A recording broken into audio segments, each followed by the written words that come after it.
ভেসে আসে মিনার হতে মধুর আজান, যে আজানে মুগ্ধ ছিল স্বয়ং রহমান। ভেসে আসে মিনার হতে মধুর আজান, যে আজানে মুগ্ধ ছিল স্বয়ং রহমান।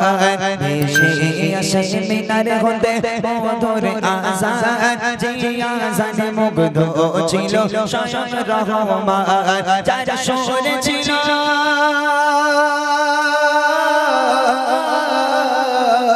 যারা শুনেছিল এত মায়া ভালোবাসার টান, যারা শুনেছিল এত মায়া ভালোবাসার টান, যে আজান না হাকিলে পাখি গাইতো না গান, যে আজান না হাকিলে পাখি গাইতো না গান।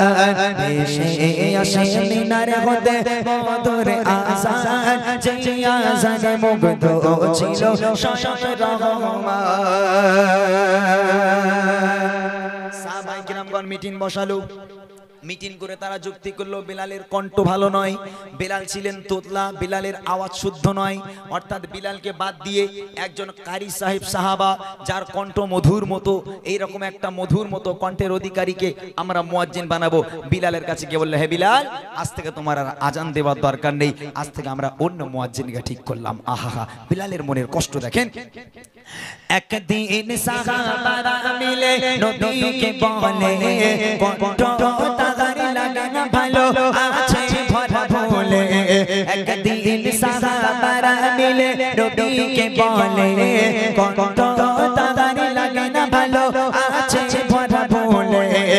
হবে না দিতে আজান তাহার আর কোনো দিন, রাখবো মোরা মধুর সুরে আর এক মুয়াজ্জিন। এই কথা শুনে গো, এই কথা শুনে কেঁদে কেঁদে বিলাল পেরেশান, এই কথা শুনে কেঁদে কেঁদে বিলাল পেরেশান।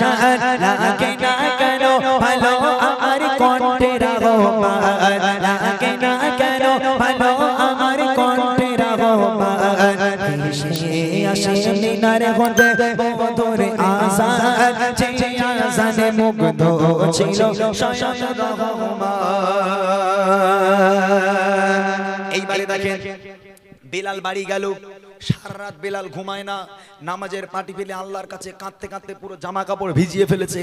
বিলাল যায় নামাজ ভিজিয়ে ফেলেছে, সারা রাত কিছু খায় না, ঘুমায় না। এদিকে ফজরের ওয়াক্ত হয়ে গেল, ফজরের সময় হয়ে গেল, নূতন মুয়াজ্জিন চলে এলো মসজিদুন নববী শরীফে আজান দেওয়ার জন্য। হযরতে বিলাল বাড়িতে কাঁদছে আর নূতন মুয়াজ্জিন মসজিদে এলো, এসে দেখছে টাইম হয়ে গেছে, ওয়াক্ত হয়ে গেছে। তো সেই নূতন মুয়াজ্জিন মেম্বারে উঠে দাঁড়ালো, মেম্বারে উঠে দাঁড়িয়ে আজান হাঁকি দিল, আজান শুরু করে দিল, আসসালাতু খায়রুম মিনান নাওম, আসসালাতু খায়রুম মিনান নাওম। আজান হয়ে গেল, সকাল হয় না। তখন নতুন মুয়াজ্জিন মনে মনে করছে হয়তো আমি নতুন, হয়তো টাইমটা একটু গন্ডগোল হয়েছে। তার নতুন মুয়াজ্জিন কিছুক্ষণ পর আবার মেম্বারে উঠেছে, আবার মেম্বারে উঠে আবার একবার আজান দিয়েছে, আসসালাতু খায়রুম মিনান নাওম। তারপরেও সকাল হয় না। তখন নতুন মুয়াজ্জিন একটু ঘাবড়ে গেল যে বেলালে একবার আজান দিলে সঙ্গে সঙ্গে সকাল, আর আমি দুবার আজান দিলাম সকাল হলো না। সাহাবায়ে কিরামগণ মসজিদে এলো, কি ব্যাপার, দুবার আজান হলো কেন? নতুন মুয়াজ্জিন বলছে, বলে ভাই দেখেন আজান দিচ্ছি, সকাল হয় না। তখন সাহাবায়ে কেরামগণ মিলে আবার বলছে, এই মুয়াজ্জিন আবার এসো। কিছুক্ষণ পর আবার দাঁড় করিয়ে দিয়েছে, আবার একবার আজান দাও, ফের একবার আসসালাতু খায়রুম মিনান নাওম। তিনবার আজান হয়ে গেল, তারপরও সকাল হলো না। এদিকে আল্লাহ রসুল বাড়িতে ঘুমাচ্ছেন, আরাম করছেন। জিবরিল আমিন রসুলের কাছে এলো, আসসালাতু আসসালামু আলাইকা ইয়া রাসূলুল্লাহ, ইয়া রাসূলুল্লাহ আপনার মসজিদে এখনো আজান হলো না কেন?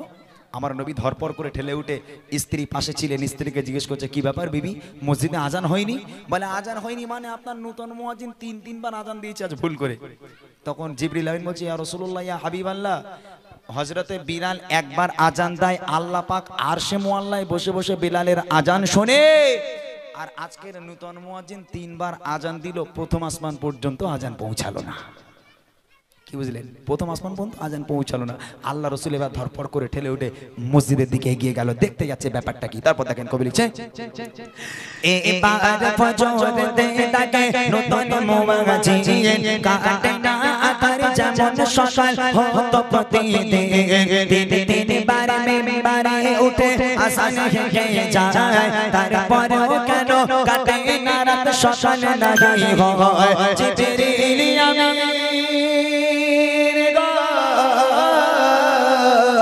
জিবরিল আমিন নবীর কাছে করে যায় বায়ান জিবরিল আমিন নবীর কাছে করে যায় বায়ান মসজিদে নববীতে কেন হলো না আযান মসজিদে নববীতে কেন হলো না আযান এসে আসে মিনার হতে মধুর আযান যে আযানে মুগ্ধ ছিল স্বয়ং রহমান।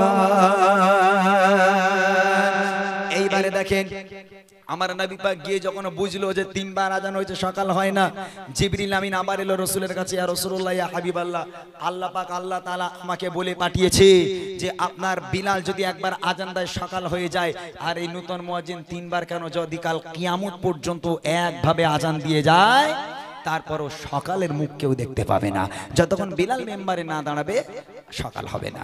আমার নবী পাক বলে বিলালকে ডেকে আনো। সঙ্গে সঙ্গে বিলালের বাড়িতে যাওয়া হলো, গিয়ে দেখছে বিলাল হাউ হাউ করে কান্নাকাটি করছে, আল্লাহর কাছে কাঁদছে, আল্লাহ আমি তো ইচ্ছে করে কালো হইনি, আল্লাহ আমি তো ইচ্ছে করে তোতলা হইনি, আল্লাহ তুমি আমাকে তোতলা করেছো। যে মসজিদের ইমাম আমার নবী, সেই মসজিদের মুয়াজ্জিন ছিলাম আমি, আল্লাহ আল্লাহ আমার দোয়াকে কবুল করো, পুনরায় আমাকে মুয়াজ্জিন করে দাও। আল্লাহ পাক দোয়াকে কবুল করেছে। এই বেলাল চলো, নবী পাক ডাকছে, বিলালকে নিয়ে যাওয়া হলো মসজিদে। বিলাল মসজিদে যেই এসে দাঁড়ালো, আমার নবী পাক মুচকি হাসিতে বলছে, বেলাল মেম্বারে এসো, বেলাল মেম্বারে এসো। তখন হযরতে বিলাল নবীর পানে তাকাতে তাকাতে মুচকি হাসতে হাসতে মেম্বারে উঠে শুরু করেছে, আসসালাতু খায়রুম মিনান নাওম।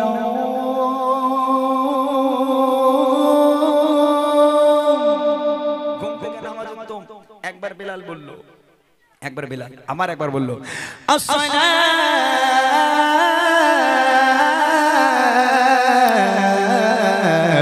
খায়রুম মিনান নাওম। ঘুম থেকে নামাজ উত্তম, যে আসসালাতু খায়রুম মিনান নাওম বলেছে, আল্লাহ পাক আল্লাহ তাআলা আধারকে সরিয়ে দিয়ে আমার আল্লাহ পাক সূর্যের কিরণকে উদয় করে দিয়েছে, পাখিদের ডাককে শুরু করে দিয়েছে। জোরে বলুন না সুবহানাল্লাহ। রাগ করবেন না,